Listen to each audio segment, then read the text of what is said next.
Hai, sekarang 2026 udah masuk ke bulan keempatnya ya. Gimana nih so far 2026-nya? Apakah kalian udah menemukan sesuatu yang bikin kalian masih semangat menjalani sisa-sisa bulan di 2026 ini? Atau ya masih mencoba untuk bisa survive aja? Pasti ada beberapa dari kalian yang ngerasa tertekan karena mungkin tuntutan akademik, mungkin juga stres karena relasi sosial, ataupun hal-hal lain yang bikin kalian tuh burn out akhir-akhir ini. Ditambah mungkin bentar lagi udah memasuki masa UTS kan ya. Jadi mungkin dari banyak kegiatan, dari banyaknya pikiran yang ada di dalam otak kalian, itu nge-pressure kalian banget gitu. Tapi aku baru belajar satu teori yang menurut aku cukup bagus untuk dibahas. Teorinya Carl Rogers, teori humanistik. Inti dari teorinya Rogers, dia membagi atau menginterpretasikan dua hal dari dalam diri kita, ideal self sama real self. Biasanya kita akan cenderung menunjukkan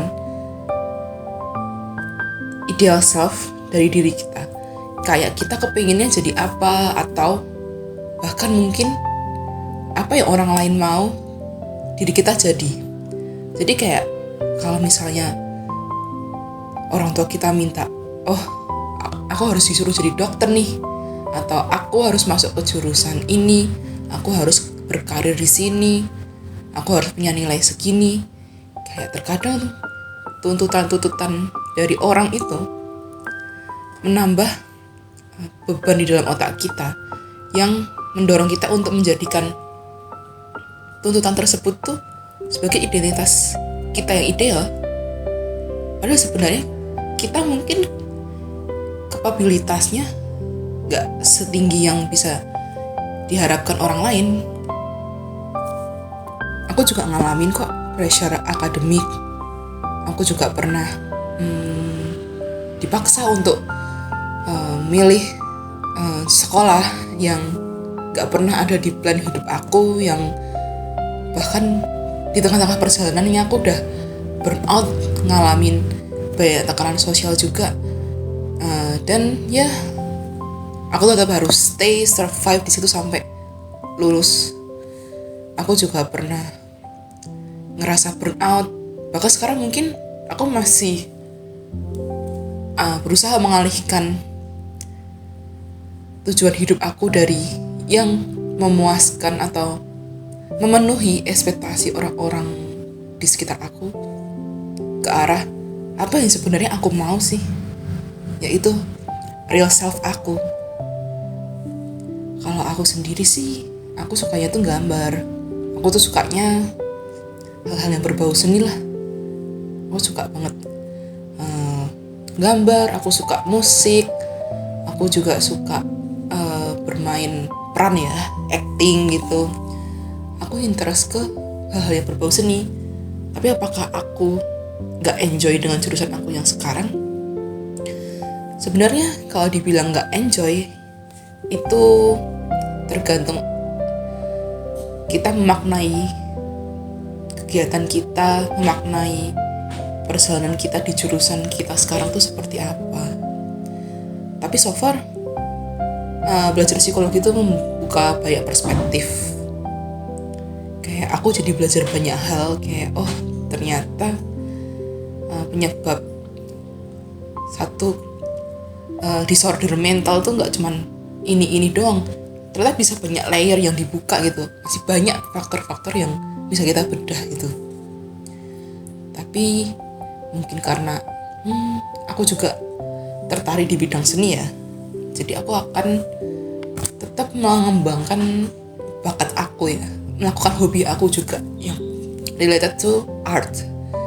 Mungkin di sela-sela waktu senggangku, aku bisa membuang stres dengan cara mungkin aku desain dress ya, Mungkin aku juga bisa nge-sketch kayak live drawing ketika aku lagi ngalamun di mana gitu. Karena aku suka banget gambar, tapi aku juga harus menyelesaikan studi aku di psikologi. Jadi aku tidak akan meninggalkan real self aku yang suka art ini hanya untuk memenuhi ekspektasi keluarga aku, orang-orang di sekitar aku untuk, ya kamu jadi psikolog kayak gimana kalau cuman berhenti di tengah jalan atau cuman S1 tapi mungkin kerjanya nanti gak jelas atau gimana. Ya aku tetap harus ada tujuan hidup yang pasti, tapi aku juga tetap akan peduli ke gairah aku yang sebenarnya. Karena ketika kita terlalu fokus ke ideal self, sementara kita mengabaikan real self kita, yang ada kita jadi burn out, kita jadi lose motivation. Bahkan the past few weeks aku tuh beneran burn out banget, sampai aku konseling ke psikolog. Aku cerita kayak aku tuh kayak capek banget dituntut dan macam-macam. Akhirnya pun kayak aku mungkin nggak bisa ngontrol ekspektasi orang gitu ya. Aku nggak bisa ngontrol kayak please lah jangan tekan aku, please lah jangan nyuruh-nyuruh aku, ataupun kayak stop nyuruh-nyuruh aku buat nilainya segini. Kayak aku punya kapasitasku sendiri, aku bisa segini. Aku ini bisa protes, tapi aku nggak bisa mengubah tuntutannya. Yang aku bisa lakuin, yang aku bisa kontrol dari dalam diriku sendiri itu, ya keputusan aku. Kayak, oh, aku bisa fokus ternyata ke diriku sendiri gitu. Aku ternyata bisa lebih saving energi aku buat ya mengembangkan bakat aku di bidang seni ataupun belajar dengan serius biar nilainya bagus di psikologi juga gitu.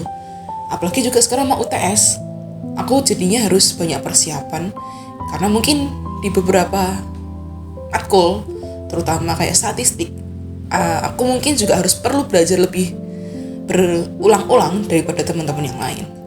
Aku menyadari kelemahan aku, tapi aku juga menyadari potensi aku. Jadi sebenarnya kalau kalian bingung tujuan hidup kalian tuh tinggal ngecek ke diri kalian sendiri. Apa sih sebenarnya potensi aku? Apa sih yang mau aku lakuin? Keinginanku tuh apa? Kayak cari what do you want gitu, and do what you want after that. Kayak cari apa yang kamu sukai, lakuin.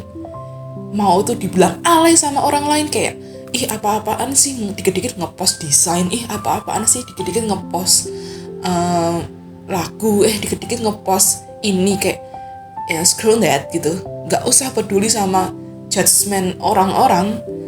Kayak mungkin kita gak bisa menghilangkan tuntutan sosialnya, tekanan gitu ya, atau judgement dari orang-orang. Yang bisa kita kontrol adalah persepsi kita mau fokus kemana, ke diri kita atau ke omongan orang.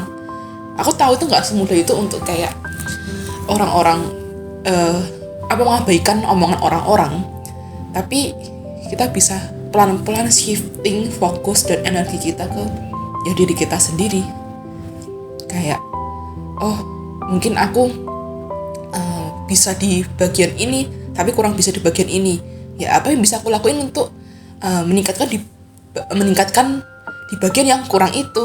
Kayak mungkin kalau aku kurang bisa statistik, aku harus belajar di bagian ini ulang kali, atau mungkin tanya ke dosennya, tanya ke teman yang paham. Jadi sebenarnya yang bisa kita kontrol itu keputusan tindakan kita.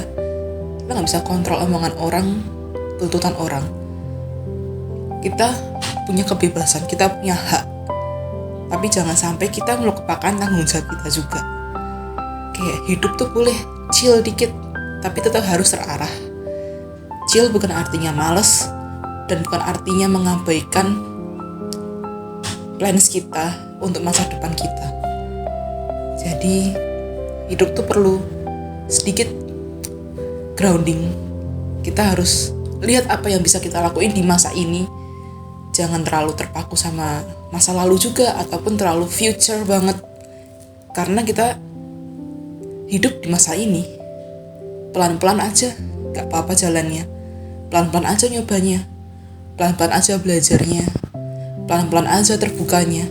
Yang penting kamu konsisten dalam tindakan kamu. Kamu akan lebih nyaman dengan dirimu sendiri kalau kamu bisa perlahan-lahan menyayangi dirimu sendiri. Ketahui apa yang kamu mau, lakuin apa yang kamu mau, enjoy semua kehidupan kamu. Ya mungkin terdengar kayak toxic positivity ya kalau kita bilang harus enjoy hidup, tapi aku punya satu nilai penting atau prinsip hidup yang menurut aku udah nyoba mengaplikasikan ini gitu ya. Aku juga punya masa lalu yang kurang baik, tapi ketika kita terlalu terpaku ke masa lalu atau melihat kekurangan di dalam hidup kita akan terus merasa inferior. Ya, kita perlu ngerasa kurang untuk bisa terpacu. Tapi kalau kita terus merasa kurang atau menghakimi diri kita terus-menerus, kita akan selalu ada di bawah bayang-bayang inferiority. Kapan majunya gitu? Kita pelan-pelan harus mengubah pola pikir kita gitu. Aku juga ngeliat beberapa teman-teman aku itu juga kayak mereka tuh kayak punya prinsip yang mirip-mirip gitu. Mereka tuh gak segan untuk nge-cut off orang yang menurut mereka tuh ganggu banget. Mereka tuh gak segan cuek kalau emang orang itu kayak ngeganggu banget, ataupun kayak lebih fokus ke hal-hal baik yang terjadi di hidupnya instead of hal-hal yang kurang baik yang terjadi di hidupnya. Kita bisa fokus ke hal yang baik instead of yang buruk. Kita nggak bisa denial kalau emang ada hal buruk yang pernah terjadi di hidup kita, tapi kita bisa mengalihkan fokus kita ke hal baik yang udah terjadi. Kayak anggap itu sebuah pencapaian dan apresiasi buat dirimu. Nanti lihat deh bedanya kalau kamu fokus ke hal yang baik yang terjadi, kayak gimana rasanya gitu. Jadi mungkin kita harus nyoba pelan-pelan untuk bisa menerima apa yang sudah terjadi dan juga melakukan apa yang bisa kita jalani dan mempersiapkan apa yang mungkin kita hadapi. Kurang lebih mungkin pesan aku di pembicaraan hari ini seperti itu. Tetap semangat buat semuanya yang lagi bekerja keras buat hidupnya. Jangan pernah menyerah. Semuanya pasti akan bisa tercapai ketika kita melakukan dengan konsisten, pelan-pelan saja. Yang penting kalian harus tahu kapasitas diri kalian, jangan sampai burn out, overwhelmed. Oke, segitu aja. Bye-bye.